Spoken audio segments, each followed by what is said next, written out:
नमस्कार विद्यार्थी मित्रांनो, एज्युकेशनल क्विज मेनिया या चॅनलवर आपणा सर्वांचे स्वागत आहे। आज आपण या व्हिडिओमध्ये इयत्ता 7वी सेतू अभ्यासक्रमावर आधारित पूर्वचाचणी अभ्यासणार आहोत। पण यापूर्वी तुम्ही जर आमच्या चॅनलवर नवीन असाल तर आमच्या चॅनलला सबस्क्राईब करा आणि हो, शेजारील बेल आयकॉन दाबायला विसरू नका, जेणेकरून नवनवीन व्हिडिओचे नोटिफिकेशन तुम्हाला वेळेवर मिळतील। चला तर मग सुरुवात करूया। विषय मराठी। प्रश्न पहिला, खाली दिलेल्या मासिकातील उत्तराचे वाचन कर व प्रश्नांची उत्तरे लिही। विद्यार्थ्यांनो, खाली दिलेल्या उत्तराचे तुम्हाला लक्षपूर्वक वाचन करायचे आहे व त्यावर आधारित विचारलेल्या प्रश्नांची उत्तरे लिहायची आहेत। अ, परिच्छेदामध्ये आलेली दोन पुरुषवाचक सर्वनामे कोणती? उत्तर, तो, आपण, त्याने इत्यादी।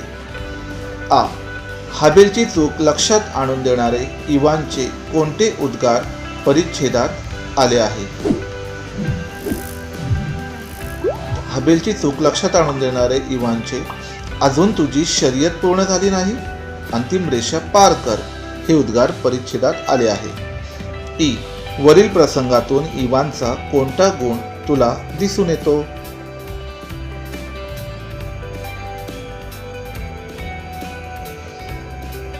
उत्तर, वरील प्रसंगातून मला इवानचा संधीचा गैरफायदा न घेता इतरांना मदत करणे हा गुण दिसून येतो। प्रश्न दुसरा, अ, खालील वाक्यातील विशेषणाम बदलून वाक्य पुन्हा लिही। वाक्य आहे, सुरेचा स्वभाव मनमिळावू आहे। तर या वाक्यातील जे विशेषनाम आहे ते आहे सुरेश।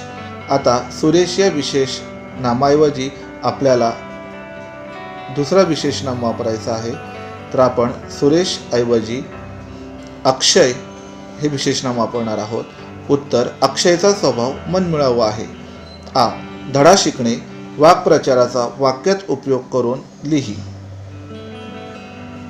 उत्तर, मास्क घातला नाही तर कोरोना होऊ शकतो असा लोकांनी धडा शिकला। ई, दोन्ही बाजूंनी सारखीच अडचणीची स्थिती निर्माण होणे या अर्थाची म्हण लिही। उत्तर, इकडे आड तिकडे विहीर। ई, खालील वाक्य कोणत्याही दोन प्रकारे वाचून दाखव। तुम्हाला खाली दिलेले वाक्य हे आनंदात, दुःख, राग, प्रश्नार्थक किंवा हास्य यापैकी कोणत्याही दोन प्रकारे शिक्षकांना वाचून दाखवायचे आहे। वाक्य आहे, मला आणि दादाला तुझ्यासोबत यायचे आहे। हे तुम्ही आनंद, दुःख, राग, हास्य अशा भावनांमध्ये वाचून दाखवायचे आहे। तसेच प्रश्नार्थक वाक्य असेल, मला आणि दादाला तुझ्यासोबत यायचे आहे का?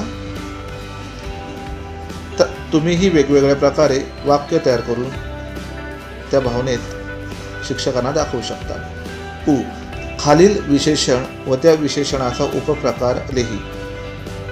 शब्दसमूह आहे नवा 17, यातील विशेषण आहे नवा, या विशेषणाचा उपप्रकार आहे गुणवाचक विशेषण। उ, खाली दिलेला कर्ता वापरून सकर्मक वाक्य लिही। कर्ता आहे मोहन, ते सकर्मक वाक्य लिहायचे आहे। उत्तर, मोहन सायकल चालवतो। प्रश्न तिसरा, पुढील कवितेचे वाचन कर व त्या आधारे पुढील प्रश्नांची उत्तरे लिही।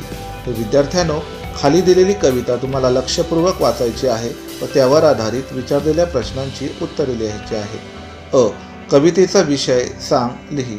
कवितेचा विषय आहे झाडाचे उपयोग। आ, झाडावर भरते पक्ष्यांची शाळा, झाडाखाली सर्व प्राणी होतात गोळा, या ओळीचा अर्थ स्पष्ट करून लिही। उत्तर, पक्षी निवाऱ्यासाठी, अन्नासाठी झाडावर जमा होतात, तसेच सर्व प्राणी सावलीसाठी झाडाखाली गोळा होतात। ई, कवितेत यमक जुळणाऱ्या कोणत्याही दोन शब्दांच्या जोड्या लिही। यमक जुळणाऱ्या जोड्या आहेत हिरवेगार, थंडगार, बसते, हसते, माया, छाया, शाळा, गोळा, फुले, मुले, मित्र, चित्र। अशा प्रकारे तुम्ही यमक जोडणाऱ्या शब्दांच्या जोड्या लिहू शकता. प्रश्न चौथा, खालील दिलेल्या कोणत्याही एका विषयावर 5 ओळी माहिती लिही. विषय आहे आवडते पुस्तक किंवा आवडता पदार्थ. आपण आवडता पदार्थाबद्दल माहिती पाहूया. पुरणपोळी हा माझा तसेच अनेकांचा आवडता पदार्थ. सण आले की पुरणपोळी करण्यासाठी गृहिणींची लगबग सुरू होते. गरमागरम तव्यावरून डायरेक्ट ताटात आलेली स्वादिष्ट पुरणाने टम्म फुगलेली आणि साजूक तुपात थपथपलेली पुरणपोळी खाण्याची मजा काही औरच असते. कोण किती पुरणपोळ्या खातो यावर घराघरात पैजाही लागतात. पुरणपोळी या गोड पदार्थातून फक्त आध्यात्मिकच नव्हे तर आयुष्य कसे जगावे असा मोलाचा संदेशही मिळतो. प्रश्न 5वा, शिक्षकांनी ऐकवलेली गोष्ट तुमच्या शब्दात 10 ओळीत लिही. तर इथे शिक्षक एखादी गोष्ट तुम्हाला सांगतील आणि तीच गोष्ट तुम्हाला तुमच्याच शब्दात तुमच्याच भाषेत लिहायची आहे.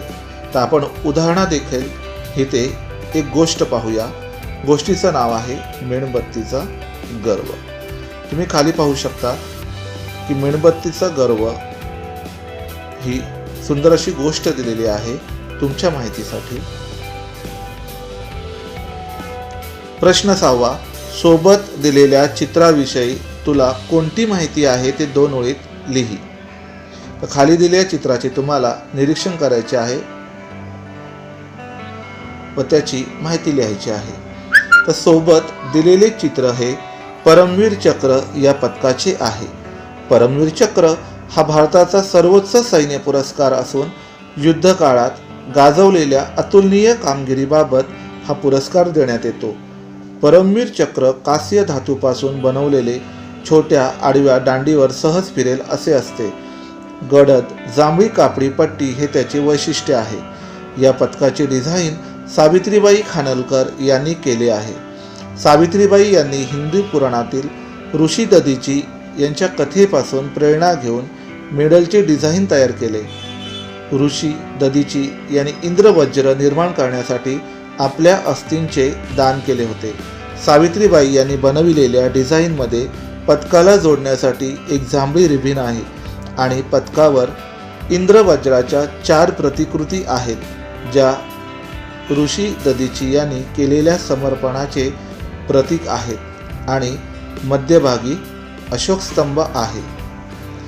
तुम्हाला जर आणखी याविषयी जर माहिती असेल तर तुम्हीही परमचक्राविषयी अधिक माहिती लिहू शकता.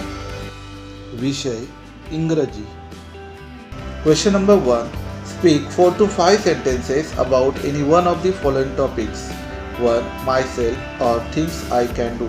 तर विद्यार्थ्यांनो, तुम्हाला खाली दिलेल्या कोणत्याही एका टॉपिकवरती 4 ते 5 ओळींमध्ये माहिती लिहायची आहे. आपण मायसेल्फ विषयी माहिती पाहणार आहोत.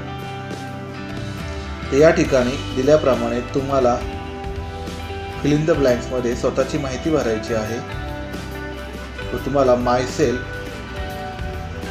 हा विषय पूर्ण करायचा आहे. Question number 2, Singh any poem that you have learn in class 6. तर इयत्ता 6वी मध्ये तुम्ही शिकलेली कोणतीही एक कविता तुम्हाला तुमच्या शिक्षकांना म्हणून दाखवायची आहे.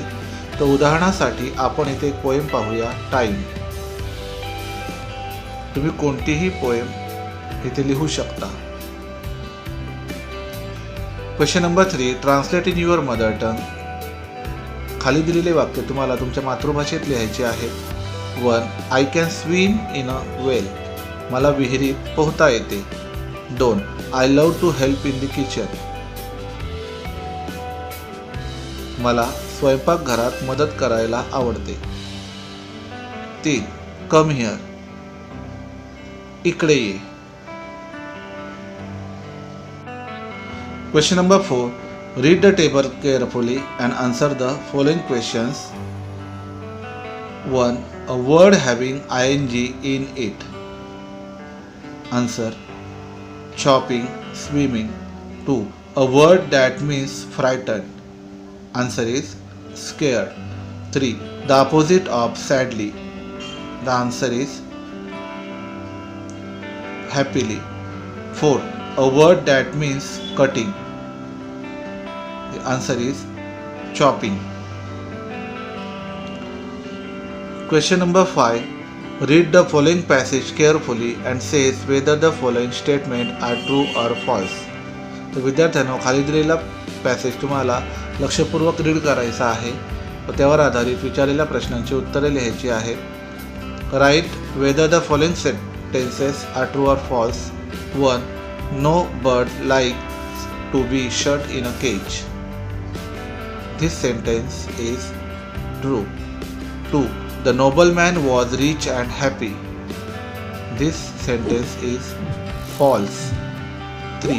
The nobleman did not set the bird free. This sentence is false. Question number 6. Do as per the instruction given in the bracket. 1. Baby, plural form. याचे रूपांतर तुम्हाला अनेकवचनी करायचे आहे. आन्सर तो babies. 2. This is a boy, identify the noun. दिलेल्या सेंटेन्समधील noun आहे boy. 3. Vidya loves her brother, identify the pronoun. दिलेल्या वाक्यातील तुम्हाला प्रोनाउन म्हणजे सर्वनाम ओळखायचे आहे. आन्सर आहे her. 4. What are you doing, type of sentence. तुम्हाला वाक्याचा प्रकार ओळखायचा आहे. तर क्वेश्चन मार्क आहे म्हणजे हा क्वेश्चन्स आहे किंवा याला इंट्रोगेटिव्ह सेंटेन्स असे म्हणतात. 5. Raju works on a farm, identify the tense. तर दिलेल्या वाक्याचे तुम्हाला काळ ओळखायचे आहे. तर हा सिंपल प्रेझेंट टेन्स आहे. विषय गणित. प्रश्न पहिला. योग्य जोड्या लाव. या ठिकाणी कोणाचे माप व कोणाचे प्रकार दिलेले आहेत. 1. 240 अंश. उत्तर आहे प्रविशाल कोन. तर 180 अंशापेक्षा जास्त व 360 अंशापेक्षा कमी अंशाच्या कोनास प्रविशाल कोन असे म्हणतात. 2. 180 अंश. उत्तर आहे सरळ कोन. प्रश्न क्रमांक 2 सोडव. अ. खालील संख्यांच्या विरुद्ध संख्या लिहा. ऋण 48 ची विरुद्ध संख्या. उत्तर आहे 48. 15 ची विरुद्ध संख्या. उत्तर आहे ऋण 15. ब. खाली दिलेल्या व्यवहारी अपूर्णांकाचे दशांश अपूर्णांकात रूपांतर करा. तर या ठिकाणी व्यवहारी अपूर्णांकाचे दशांश अपूर्णांकात रूपांतर करण्यासाठी छेद ही 10च्या पटीतील संख्या लागते, म्हणजे 10, 100 किंवा 1000. पहिलं गणित पहा. 36/40. आता 40चं रूपांतर आपल्याला 10च्या पटीतल्या संख्येत करायची आहे. तर 40ला 4ने भागले असता उत्तर 10 येते. म्हणून या ठिकाणी आपण 40ला 4ने भागले आहे. छेदाला 4ने भागले म्हणून अंशाला सुद्धा 4ने भागले आहे. तर 36ला 4ने भागले असता उत्तर येते 9 व 40ला 4ने भागले असता उत्तर येते 10. तर उत्तर आलेलं आहे 9/10 बरोबर 0.9. दुसरं गणित पहा. 9/8. तर 8चं रूपांतर आपल्याला 10, 100 किंवा 1000 मध्ये करायचं आहे. तर 10 100 मध्ये करणं शक्य नाही. इतर 1000 मध्ये रूपांतर करण्यासाठी आपण 8ला 125ने गुणलेला आहे. छेदाला 125ने गुणलं म्हणून अंशाला सुद्धा 125ने गुणलेला आहे. तर 9 गुणिले 125 बरोबर 1125 व 8 गुणिले 125 बरोबर 1000. तर उत्तर आलेलं आहे 1125 छेद 1000. तर या ठिकाणी 1000 मध्ये 3 शून्य आहेत, म्हणून दिलेल्या संख्येमध्ये आपण उजवीकडून 3 घरं सोडलेली आहेत, म्हणून पॉईंट हा 1 नंतर दिलेला आहे. तर उत्तर आलेलं आहे 1.125. क. 4ने विभाज्य असणाऱ्या 3 अंकी कोणत्याही 3 संख्या लिहा. तर उत्तर आहे 412, 420, 336, 832, 916. तुम्ही इतरही संख्या लिहू शकता ज्याला 4ने भागता येईल. प्रश्न क्रमांक 3 सोडव. 1. 85.212 वजा 3.410. तर दशांशचिन्ह असलेल्या संख्यांची बेरीज वजाबाकी करताना महत्त्वाची गोष्ट म्हणजे संख्यांची मांडणी करताना दशांशचिन्हाच्या खाली दशांशचिन्ह घेणं गरजेचं आहे. तर 85.212 वजा 3.410 केल्याचं उत्तर येते 81.802. 2.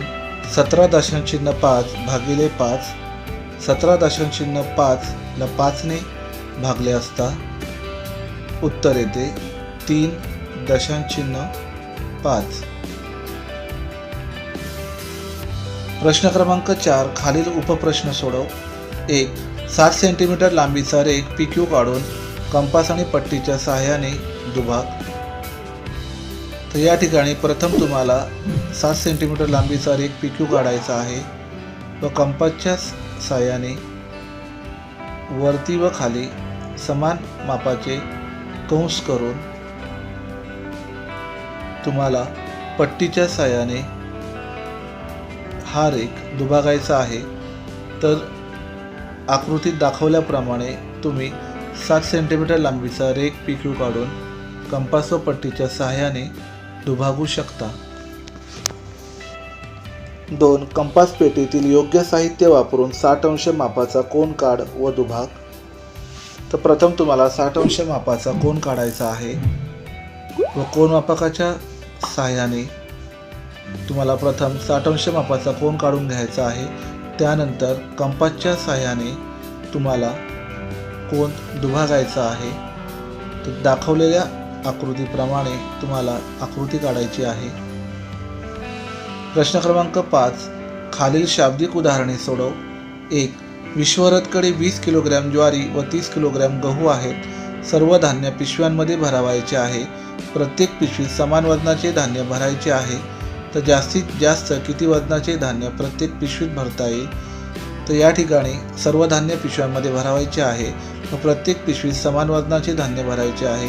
तर जास्तीत जास्त किती वजनाचे धान्य प्रत्येक पिशवीत भरता येईल हे काढण्यासाठी आपल्याला या ठिकाणी मसावी काढावी लागेल. तर इथे 20 व 30चा मसावी काढू. तर प्रथम आपण 20चे विभाजक लिहून घेऊया. तर विभाजक आहेत 1, 2, 4, 5, 10, 20. तसेच 30चे विभाजक आहेत 1, 2, 3, 5, 6, 10, 15, 30. तर 20 व 30चे सामायिक विभाजक आहेत 1, 2, 5, 10. या सामायिक विभाजकातील मसावी म्हणजे महत्तम साधारण विभाजक आहे 10. मसावी आलेला आहे 10. म्हणजे जास्तीत जास्त 10 किलोग्रॅम वजनाचे धान्य प्रत्येक पिशवीत भरता येईल.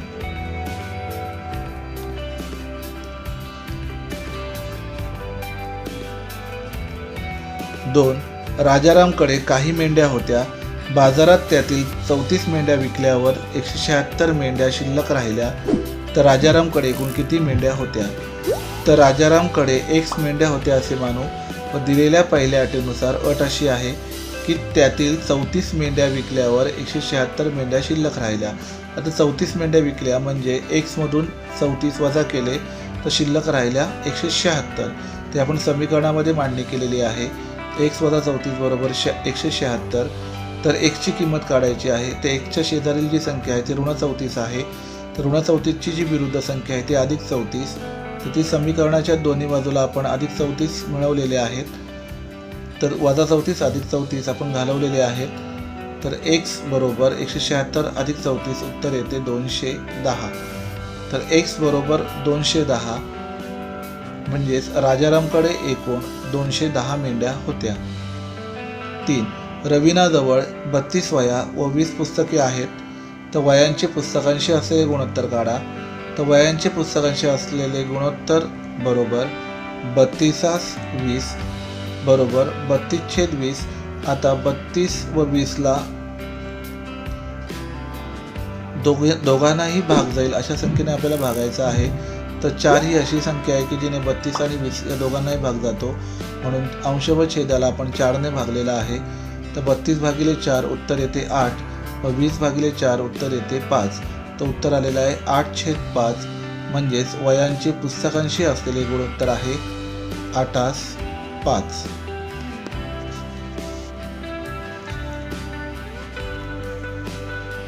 प्रश्न 4. एका परीक्षेत समीराला 800 पैकी 640 गुण मिळाले तर तिला किती टक्के गुण मिळाले. समीराला 1% गुण मिळाले असे मानू. तर 1% म्हणजेच 100 पैकी x गुण बरोबर 800 पैकी 640 गुण. तर या ठिकाणी x ची किंमत काढायची आहे. तर x ची शेजारी संख्या आहे ती आहे भागिले 100. तर भागिले 100ची विरुद्ध संख्या येते गुणिले 100. म्हणून समीकरणाच्या दोन्ही बाजूला आपण गुणिले 100 केलेले आहेत. तर डावीकडील 100 भागिले व छेद आहेत ते आपण घालवलेले आहेत. उजवीकडे 800 मधील 2 शून्य व 100 मधील 2 शून्य आपण कट केलेले आहेत.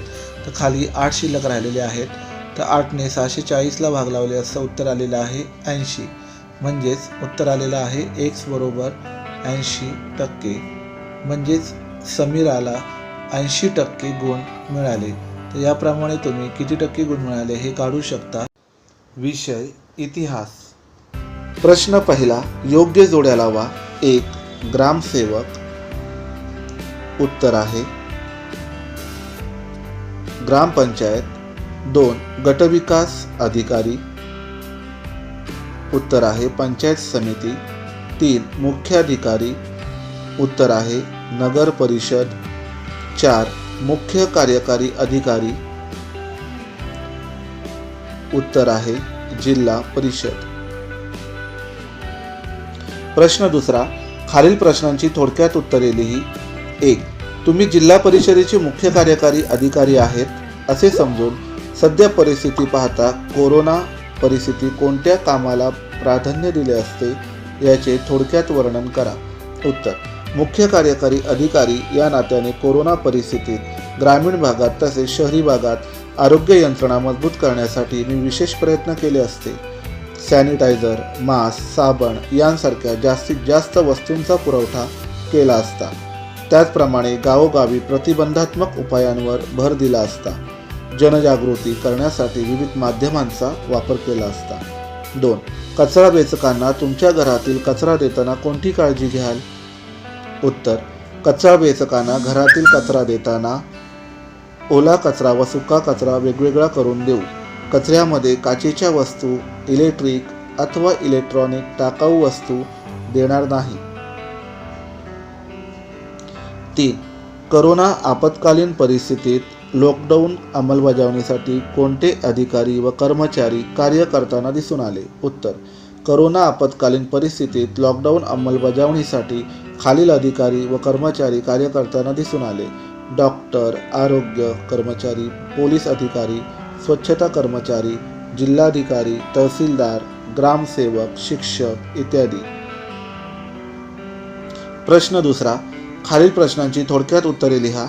1 पूर्वीच्या काळी व सध्याच्या काळी लिहिण्यासाठी कोणकोणत्या साधनांचा वापर केला जात होता. उत्तर सुरुवातीच्या काळात लिहिण्यासाठी खापरे, कच्च्या विटा, झाडांची साल, भूजपत्रे, ताडपत्रे, तांब्याच्या धातूचा पत्रा, शिळा इत्यादी साहित्याचा उपयोग केला जाई. सध्याच्या काळामध्ये पेन, पेन्सिल, कागद यांचा उपयोग केला जातो. 2 शिवाजी महाराजांनी गडकिल्ल्यांचे जतन व संरक्षण का केले असावे. उत्तर मध्ययुगामध्ये किल्ल्याचे महत्त्व अनन्यसाधारण होते.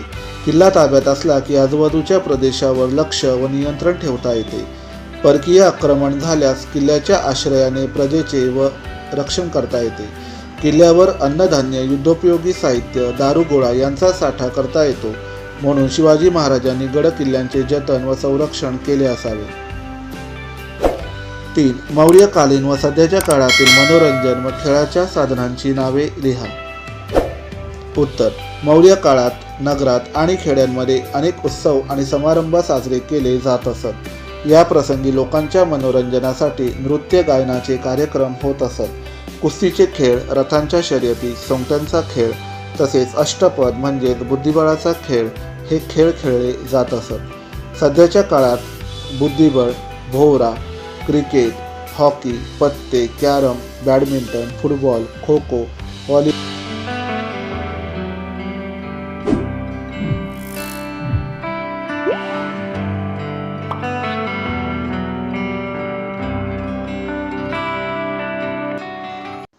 विषय भूगोल. प्रश्न पहिला, खालील चित्रांचे निरीक्षण करून त्याबद्दल प्रत्येकी थोडक्यात माहिती लिही. हे चित्र जीवाश्माचे आहे.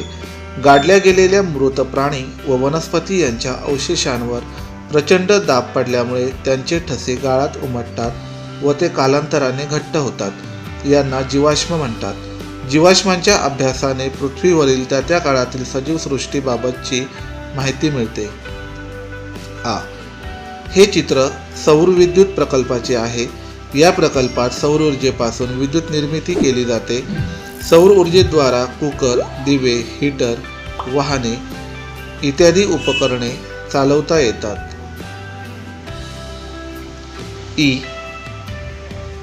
या चित्रातील संकल्पना तुमच्या लगेच लक्षात येईल की पृथ्वीवर मोठ्या प्रमाणात पाणी उपलब्ध आहे. पृथ्वीवरील बरेच असे पाणी खारट आहे. यापैकी काही पाणी वापरण्यायोग्य आहे. वापरण्यायोग्य पाण्यापैकी अत्यल्प पाणी सर्व सजीव वापरू शकतात तेवढे पाणी सर्वांना पुरेसे आहे. असे असून सुद्धा आपल्याला पाण्याचा जपून वापर केला पाहिजे. प्रश्न दुसरा, पृथ्वी गोल व कागदावरील नकाशातील फरक सांग. उत्तर 1. पृथ्वी गोल त्रिमितीय असतात तर नकाशा द्विमितीय असतात.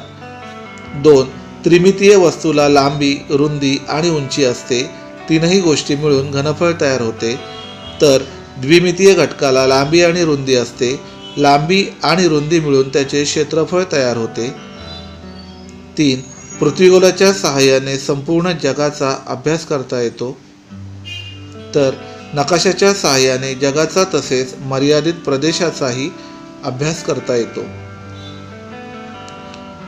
प्रश्न तिसरा, आपण आपली विविध कामे करताना अनेक नैसर्गिक संसाधनांचा वापर करत असतो.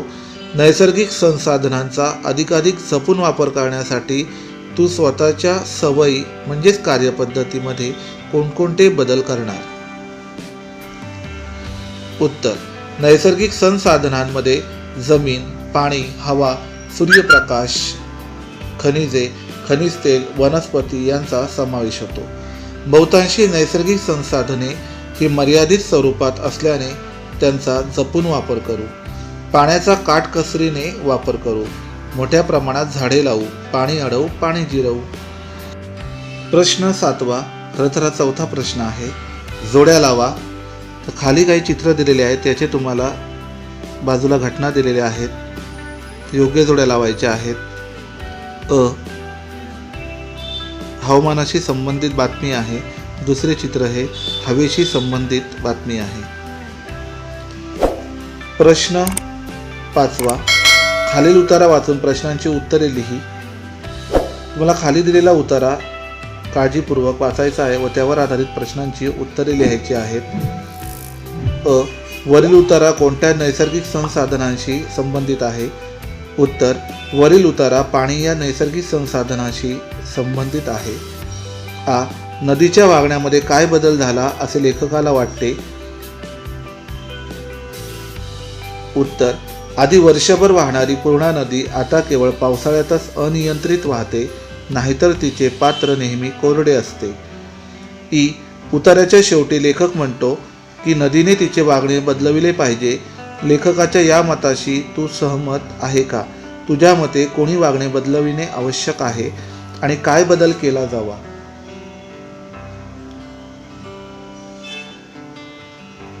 उत्तर, नदीने तिचे वागणे बदलविले पाहिजे. लेखकाच्या या मताशी मी सहमत नाही.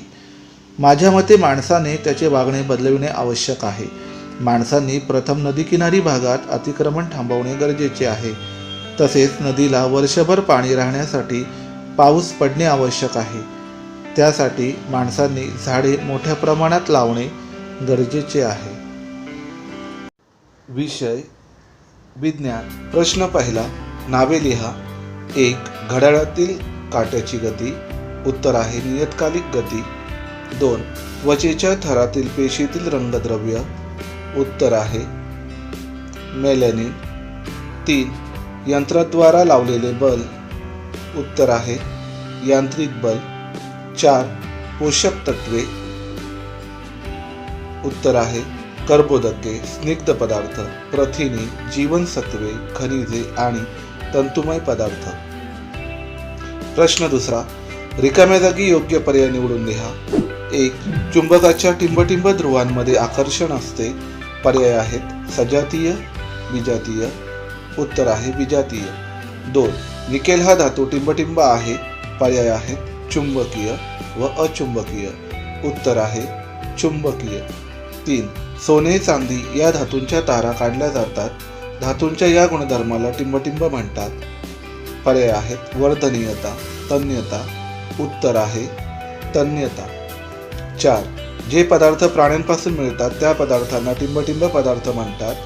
पर्याय आहेत प्राणीजन्य पदार्थ, वनस्पतीजन्य पदार्थ. उत्तर आहे प्राणीजन्य पदार्थ. प्रश्न 3. आमच्यात वेगळा कोण? 1. आंबा, वड, हरभरा, ताड. वेगळा घटक आहे ताड, कारण ताडाचे झाड उंच वाढते, बाकीच्या झाडांना फांद्या फुटत असतात. 2. तांबे, सोने, लोह, लाकूड. दिलेल्या शब्दांपैकी वेगळा घटक आहे लाकूड.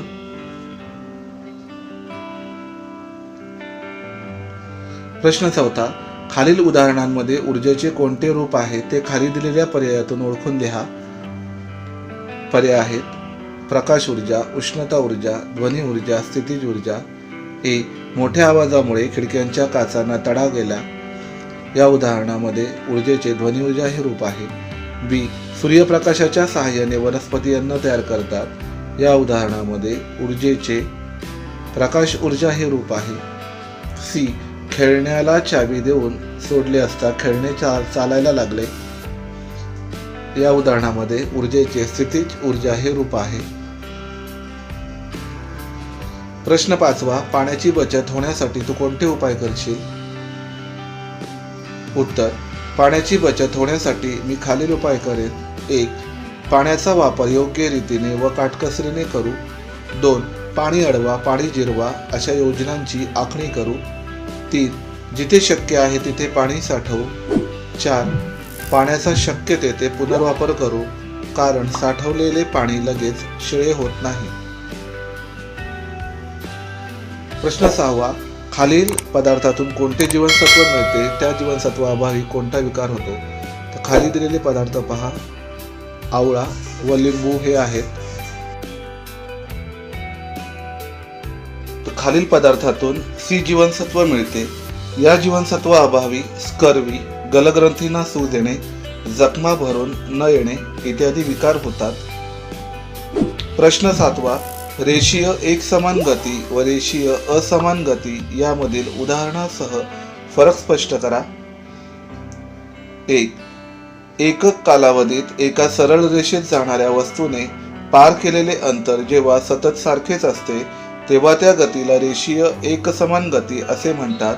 उदाहरणार्थ सैनिकांच्या संचलनाची गती. तर एकक कालावधीत एका सरळ रेषेत जाणाऱ्या वस्तूने पार केलेले अंतर जेव्हा सतत बदलते तेव्हा या गतीस रेषीय असमान गती असे म्हणतात. उदाहरणार्थ घसरगुंडीवरून घसरणारी मुले. प्रश्न 8. तुमच्या मित्राला किरकोळ भाजल्यावर तू कोणते प्रथमोपचार करशील ते लिही. उत्तर. माझ्या मित्राला किरकोळ भाजल्यावर मी खालीलप्रमाणे प्रथमोपचार करीन. 1. जखम झालेला भाग स्वच्छ पाण्याने धुऊ किंवा पाण्यात बुडवून ठेवू. 2. त्याला पिण्यास पाणी देऊ. 3. निर्जंतुक पाण्याच्या द्रावणात कपडा भिजवून जखम हलक्या हाताने पुसून घेऊ. 4. जखम कोरड्या ड्रेसिंगने झाकू. तुम्हाला जर हा व्हिडिओ आवडला असेल तर व्हिडिओला लाईक करा, मित्रमैत्रिणींना शेअर करा, जेणेकरून त्यांनाही या व्हिडिओचा लाभ घेता येईल. थँक्यू.